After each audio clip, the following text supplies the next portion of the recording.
If you carried America's most powerful squad weapon in World War II, you had about 30 minutes to live once the shooting started. That was the estimated life expectancy for a BAR gunner, because the Germans figured out very quickly that the fastest way to cripple an American squad was to kill the man holding the automatic rifle first. But the battlefield was only part of this weapon's dark story. Before it ever returned to terrify Germans in the Second World War, the BAR would become the favorite tool of America's most violent criminals, punching through police cars and officers during Prohibition's worst years. Now, before we get into why Germans came to hate and fear this weapon so much, we need to understand what problem it was built to solve in the first place. And that takes us back to the trenches of World War I, where attacking infantry faced a nightmare that no existing weapon could fix. The basic problem was timing. Artillery could pound enemy trenches before an assault, suppress the defenders, keep their heads down. But that bombardment had to stop before friendly troops went over the top, otherwise you'd be shelling your own men as they advanced. And in that gap between when the artillery lifted and when the attackers actually reached the enemy trench, defenders who'd been hiding in dugouts would climb back up, set up their machine guns, and cut down wave after wave of men crossing open ground. Traditional fire and movement tactics, where part of a unit shoots while the rest advances, slowed everything down and reduced the amount of fire you could put on the enemy because only some of your force was actually shooting at any given moment. What armies needed was a way to keep up continuous fire while the entire assault line moved forward together. The French came up with a partial answer in the Chauchat. You've probably heard of it, and probably not in a flattering way. But here's the thing about the Chauchat that often gets overlooked. It was actually the first weapon to show that a single soldier could carry automatic firepower forward during an assault. French units used Chauchat teams not just to lay down general fire, but as mobile machine gun hunters, moving toward enemy positions with grenades and automatic fire to knock them out. The concept worked, but the execution left a lot to be desired. The Chauchat was awkward to fire from the hip. Its long recoil system produced an uneven kick that fought against the shooter, and external parts snagged on everything. American troops who got versions converted to 30-06 ran into even worse reliability problems. So, while the French had proven that man-portable automatic weapons could change how infantry assaults worked, they hadn't built the ideal tool for the job. Heavy machine guns existed, of course, but their weight, their cooling needs, and the fact that they required entire crews to operate made them defensive weapons. You simply couldn't advance across no man's land while dragging a water-cooled Maxim behind you. The US Army looked at alternatives, including the French Berthier light machine gun, which actually tested well with the Marine Corps and Army in 1917. But manufacturing and money problems killed that program. In the end, the job of building a purpose-made automatic rifle for what they called walking fire went to John Moses Browning. And by this point in his career, Browning had decades of experience designing firearms across multiple systems. If anyone could solve this problem, it was him. What Browning had in mind was something quite specific. He wanted a man-portable rifle chambered in 30-06, capable of both semi-automatic and fully automatic fire, tough enough to handle mud and debris, reliable under the worst conditions, and fed from a magazine larger than the standard 5-round service rifle. The magazine capacity settled at 20 rounds for ground use. 40-round magazines were tested, but they proved too awkward for prone firing and mostly got set aside. Now here's the tactical concept that the entire weapon was built around, and this matters because it explains why the original BAR worked the way it did. A group of soldiers equipped with BARs would advance on an enemy position, firing mainly from the hip and mainly in semi-automatic mode. The purpose was to put enough fire on the enemy to keep defenders pinned while the assault line closed the distance. You weren't trying to hit specific targets at this point. You were trying to make every German in that trench keep his head down instead of shooting at you. Then, once the assault got to very close range, the selector would be switched to full automatic for short, intense bursts during the final rush and the trench fighting that followed. This concept has actually been compared to the later assault rifle idea, meaning a weapon used mainly for controlled semi-automatic fire, but with an automatic option when needed up close. The key difference is that the BR did this with a full-power 30-06 cartridge, while later assault rifles were built around intermediate rounds that were much easier to control on full auto. The BAR was asking soldiers to handle serious recoil, but the payoff was stopping power and range that lighter rounds simply couldn't match. One detail worth mentioning is the fire selector design. Browning made it deliberately stiff, requiring real effort to move, often needing 2 fingers or even both hands. The selector moved from safe, which was closest to the shooter, forward to semi-automatic, then forward again to full auto. Moving from semi to auto was easy thanks to a spring-loaded stop, but getting back to safe required deliberate force. This way, a soldier switching modes under stress couldn't accidentally end up on safe and find his rifle dead at the worst possible moment. The original BAR weighed around 16 pounds. Compare that to the Lewis gun at over 20 pounds. That difference mattered because shoulder fire was part of what the BAR was meant to do. You couldn't realistically fire a Lewis from the shoulder, but the BAR was designed for it when the situation called for aimed shots. The sights came directly from the model of 1917 Enfield rifle, which had an excellent rear aperture peep sight system, good for reasonably precise shooting at range. Production turned into its own kind of mess, with 3 different companies involved: Colt, Winchester, and Marlin. There were contract disputes, production delays, and at one point Browning himself refused to participate in Winchester demonstrations of his own design because of earlier bad blood between them. By war's end, roughly 52,000 M1918 BARs existed, and about 48,000 of them shipped overseas before the armistice. Even though BARs were arriving in France by summer 1918, with at least 17,000 in-country by the end of July, American units often continued using Chauchats at the front, while BARs piled up in reserve. And this was on purpose. General Pershing was worried that early limited use of the BAR would let German forces capture examples, figure out how they worked, and maybe start making their own.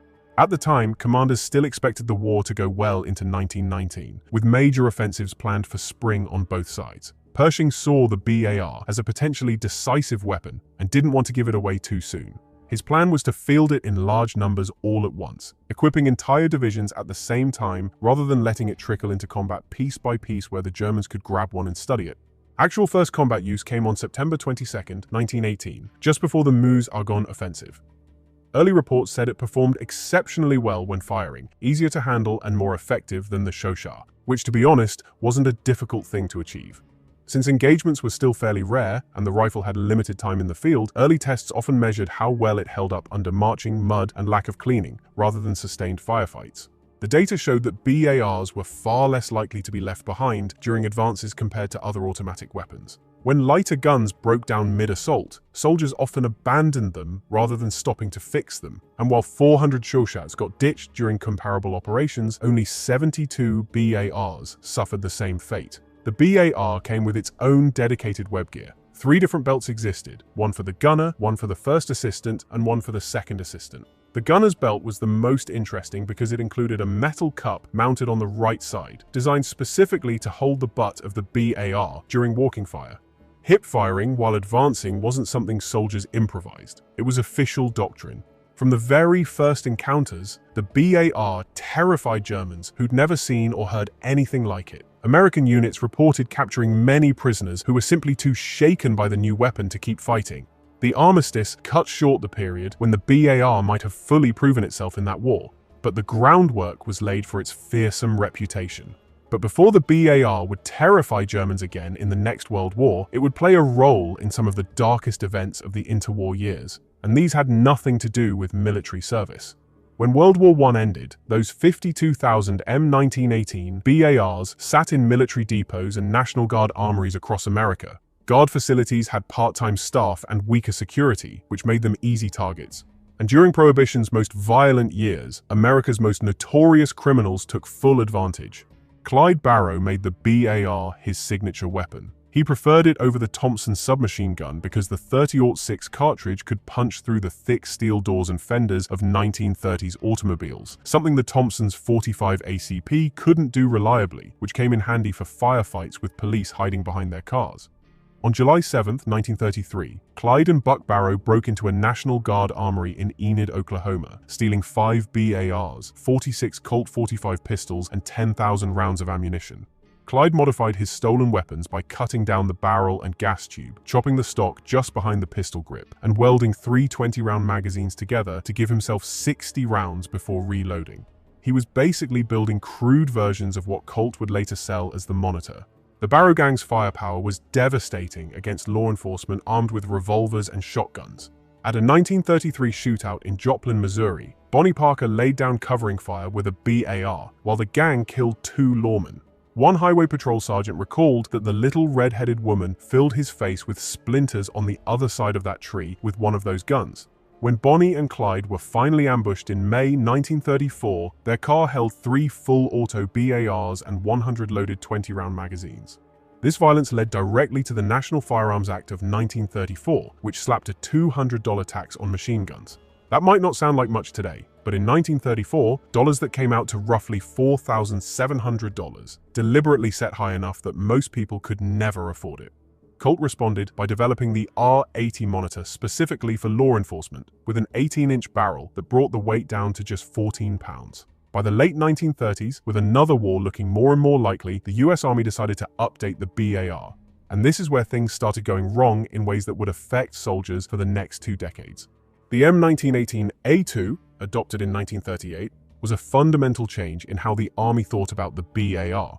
They got rid of semi-automatic fire entirely, replacing it with 2 automatic rates, slow at 300 to 450 rounds per minute using a hydraulic buffer, and fast at 500 to 650 rounds per minute. The rate reducer was basically a complicated device that jammed up whenever it wasn't cleaned regularly, which in combat conditions meant it jammed up a lot. The changes added weight too. The original 16 pounds grew to nearly 20 once you bolted on the bipod, flash suppressor, and hinged buttstock monopod. The World War I style rear aperture sight, which was actually quite good for aimed shooting, got swapped for a different arrangement that many found less useful. The buttstock was reshaped for prone firing. You see, the Army was trying to turn the BAR into a light machine gun, and most of these changes made the weapon worse at what the original M1918 did best without actually making it a proper light machine gun either.